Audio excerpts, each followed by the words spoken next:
Good morning class.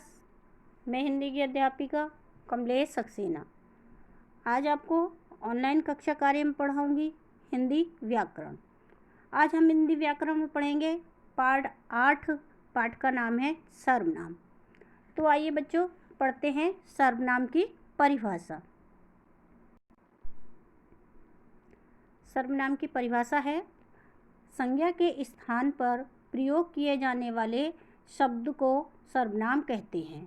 यानी कि संज्ञा के स्थान पर जो शब्द प्रयोग होता है वह सर्वनाम कहलाता है। जैसे आप, तू, यह, मैं, वह, कुछ, कोई आदि। अब इसको हम उदाहरण में देखते हैं। जैसे राम खेल कर आया, वह अब पढ़ेगा। तो राम क्या है? राम इसमें संज्ञा है और वह क्या है? वह सर्वनाम है। ये सर्वनाम किसके लिए प्रयोग किया गया है? राम के लिए। तो संज्ञा के स्थान पर जो सर्वनाम प्रयोग हुआ तो ये वह सर्वनाम है। तो ये किसके स्थान पर प्रयोग हुआ है? राम के स्थान पर। राम संज्ञा है और संज्ञा के स्थान पर जो शब्द प्रयोग हुआ है उसे सर्वनाम कहते हैं। तो इसलिए ये वह जो है वो सर्वनाम है। दूसरा है राहुल ने अपने दोस्तों से कहा मैं भी खेलूँगा। तो राहुल इसमें संज्ञा है और मैं क्या है? इसमें सर्वनाम है। तो राहुल ने कहा अपने दोस्तों से कि मैं भी खेलूँगा। तो राहुल की जगह पे जो मैं सर्वनाम प्रयोग हुआ है वो कौन सा सर्वनाम हुआ है? मैं। तो ये मैं क्या है? ये मैं सर्वनाम है। अब आइए देखते हैं सर्वनाम के भेद। सर्वनाम के 6 भेद होते हैं। पहला है पुरुषवाचक सर्वनाम, दूसरा निश्चयवाचक सर्वनाम, तीसरा अनिश्चयवाचक सर्वनाम, चौथा संबंधवाचक सर्वनाम, पांचवा प्रश्नवाचक सर्वनाम और छठा है निजवाचक सर्वनाम। तो आइए अब पढ़ते हैं हम इन भेदों के बारे में, इन भेदों की परिभाषा। सबसे पहले पढ़ेंगे हम पुरुषवाचक सर्वनाम। पुरुषवाचक सर्वनाम क्या होता है? जिस सर्वनाम का प्रयोग बोलने वाले, सुनने वाले या किसी अन्य के लिए होता है, यानी कि जो बोलता है या जो सुनता है या कोई तीसरा व्यक्ति होता है उसके लिए जो प्रयोग होता है वह पुरुषवाचक सर्वनाम कहलाता है। जैसे मैं, तुम, वह आदि। पुरुषवाचक सर्वनाम के 3 भेद होते हैं। पहला है उत्तम पुरुष, दूसरा मध्यम पुरुष और तीसरा है अन्य पुरुष। तो आइए अब इन तीनों पुरुषों के बारे में पढ़ते हैं। सबसे पहले पढ़ेंगे उत्तम पुरुष। उत्तम पुरुष होता है जिस सर्वनाम का प्रयोग बोलने वाला या लिखने वाला अपने लिए करता है, उस सर्वनाम को उत्तम पुरुष सर्वनाम कहते हैं। जैसे मैं पत्र लिखता हूँ, तुम रोज स्कूल जाते हो। इसमें बच्चों मैं पत्र लिखता हूँ तो मैं किसके लिए हुआ? यानी कि जो बोल रहा है। और हम रोज स्कूल जाते हैं कि जो बोल रहा है उसके लिए प्रयोग हो रहा है कि हम रोज स्कूल जाते हैं, यानी कि सबके लिए प्रयोग हो रहा है। अन्य दूसरे लोगों के लिए भी इसमें प्रयोग हो रहा है। दूसरा है हमारा मध्यम पुरुष।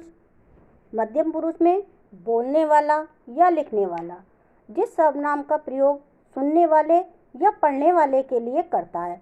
मध्यम पुरुष में क्या होता है कि बोलने वाला या लिखने वाला जिस सर्वनाम का प्रयोग सुनने वाले के लिए या पढ़ने वाले के लिए करता है उस सर्वनाम को मध्यम पुरुष कहते हैं। वो मध्यम पुरुष सर्वनाम कहलाता है। जैसे तुम उधर मत जाओ। तुम यानी कि दूसरे के लिए हो रहा है, किसी से कोई कह रहा है कि तुम उधर मत जाओ। तीसरा है हमारा अन्य पुरुष। अन्य पुरुष क्या होता है? अन्य यानी कि कोई दूसरा व्यक्ति। बोलने वाले और सुनने वाले अपने सामने वाले के अलावा, जो उसके बोलने वाले या सुनने वाले के सामने होता है, उसके अलावा अन्य तीसरे व्यक्ति के लिए जिस सर्वनाम का प्रयोग करते हैं उस सर्वनाम को अन्य पुरुषवाचक सर्वनाम कहते हैं। जैसे वह फल खाता है। वह यानी कि कोई तीसरा व्यक्ति। वे लोग दिन भर खेलते हैं। इसमें भी कोई तीसरा व्यक्ति यानी कि वे लोग दिन भर खेलते हैं। अभी तक बच्चों हमने इसका सर्वनाम का एक भेद पढ़ा था जिसे पुरुषवाचक सर्वनाम कहते हैं। फिर उसके भी 3 भेद होते हैं, उन तीनों भेदों के बारे में पढ़ा। अब आइए सर्वनाम का दूसरे भेद के बारे में पढ़ते हैं। दूसरा भेद है हमारा निश्चयवाचक सर्वनाम। निश्चय यानी कि निश्चयवाचक सर्वनाम क्या होता है? जो सर्वनाम किसी निश्चित वस्तु, व्यक्ति या घटना के लिए प्रयुक्त होते हैं, यानी कि जो सर्वनाम किसी निश्चित वस्तु के लिए, किसी निश्चित व्यक्ति के लिए या किसी निश्चित घटना के लिए प्रयुक्त होते हैं, वे निश्चयवाचक सर्वनाम कहलाते हैं।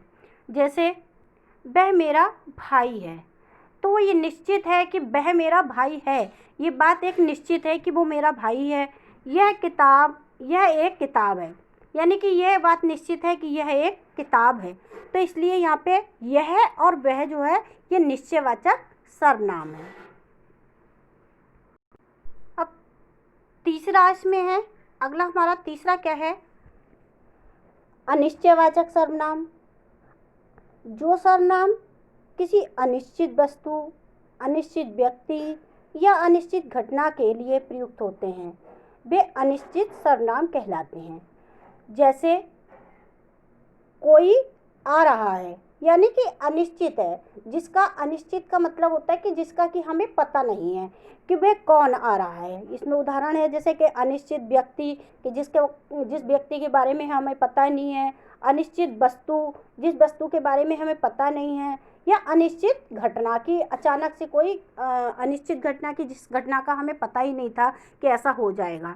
तो इसके उदाहरण हैं जैसे कोई आ रहा है, तो यानी कि कोई में हमें ये पता नहीं है कि कौन आ रहा है। दूसरा है कुछ काम करो। कुछ यानी कि हमें ये नहीं पता है कि क्या काम करो, यानी कि कुछ काम करो। तो कोई और कुछ ये किसके उदाहरण किसके हैं?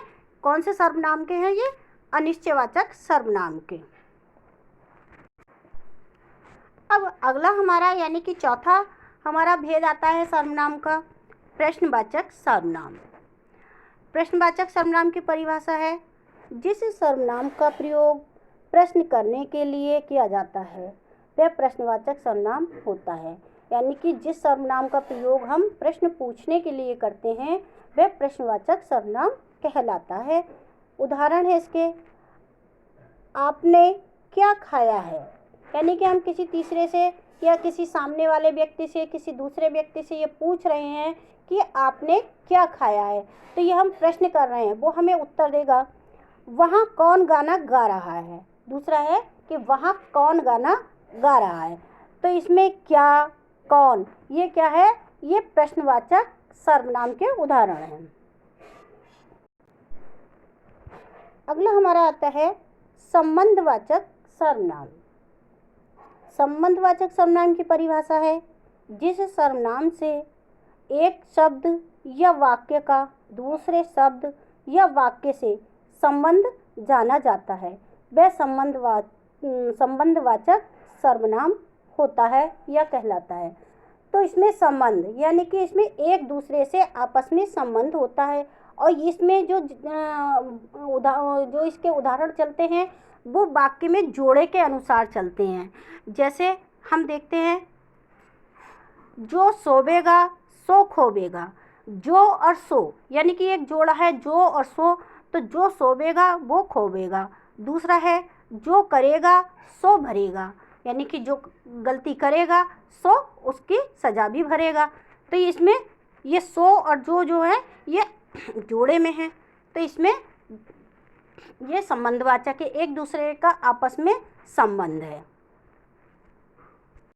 अब अगला हमारा आता है निश्चयवाचक सर्वनाम, यानी कि इसका छठा भेद क्या है सर्वनाम का? निश्चयवाचक सर्वनाम।